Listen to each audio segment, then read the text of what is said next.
Creative work is almost always something personal. Like we covered, it's a vulnerable act. We have to be prepared to be wrong. We have to put original ideas forward. So a creation is almost by definition tied to us. At the same time, ego is the enemy of good creative work.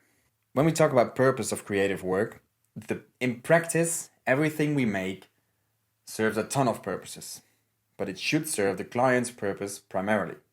But ego is something that tries to dilute the purpose. For instance, you might be making something and you think, well, if I push it more into this direction, then it will look better in my portfolio. Or if I push it into this direction, then it might align a little bit better with my political values. So this is the ego diluting the purpose of the creation.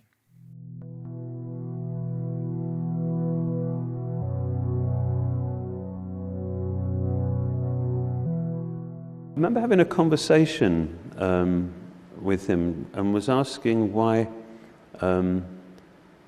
it could have been perceived that in his critique of a piece of work, he was a little harsh. and you know, we'd been working on this, we'd put our heart and soul into this.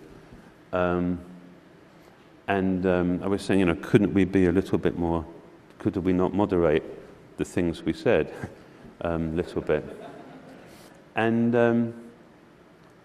he said, well, why? And I said, well, you know, because I care about the team, and I care about. And he said this brutally, brilliantly insightful thing, which he said was, "No, Johnny, you're just really vain." Oh. And he said, no, you just want people to like you. And I'm surprised at you because I thought you really held the work up as the most important, not how you believed that you were perceived by other people. And I was terribly cross because I knew he was right. So what's interesting here is that Jonathan wanted to sugarcoat the feedback because disappointing the team might reflect badly on him. And Steve just immediately saw through it, and he called him vain for that. So that's interesting. And it really nicely shows how ego can sort of dilute and disturb the purpose of a creation.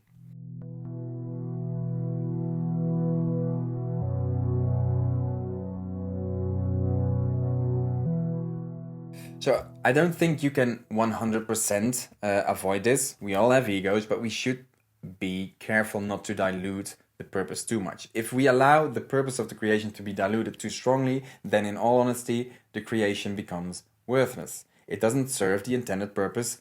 It serves like sort of a combination of different purposes. If there's a big team involved, it might serve 12 different personal purposes. But in the end, we've wasted time, we've wasted the client's money, and we're not doing ourselves or the client any favors. Now, the interesting thing here is if we succeed in separating our egos, then our work will do a very good job in serving its purpose, which will, ironically, reflect positively on us.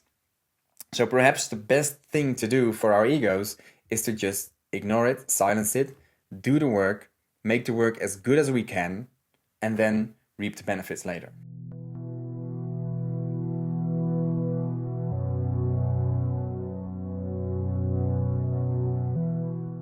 Now, of course, we don't want to completely shut out who we are.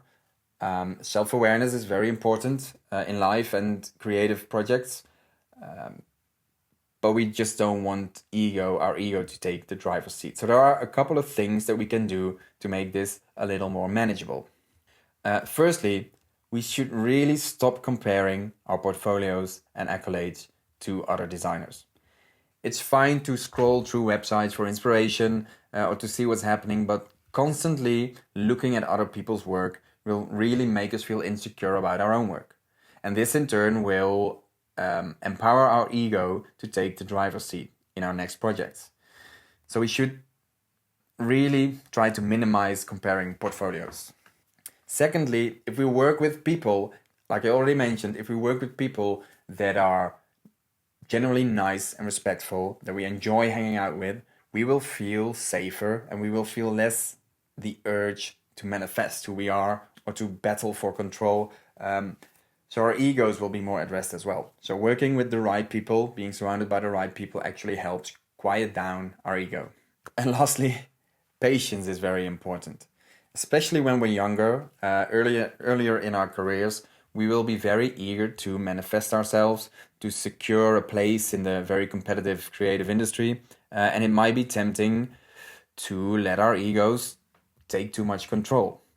But we got to be patient. Growth is very slow, especially in the creative industry, especially as a designer. It just takes years and years of practice and honing our skills, and it'll come.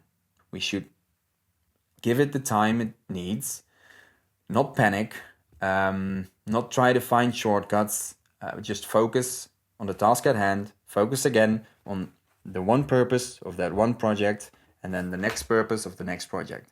And if we diligently follow that path, then over time our portfolio will improve, our confidence will improve, and everything will become better.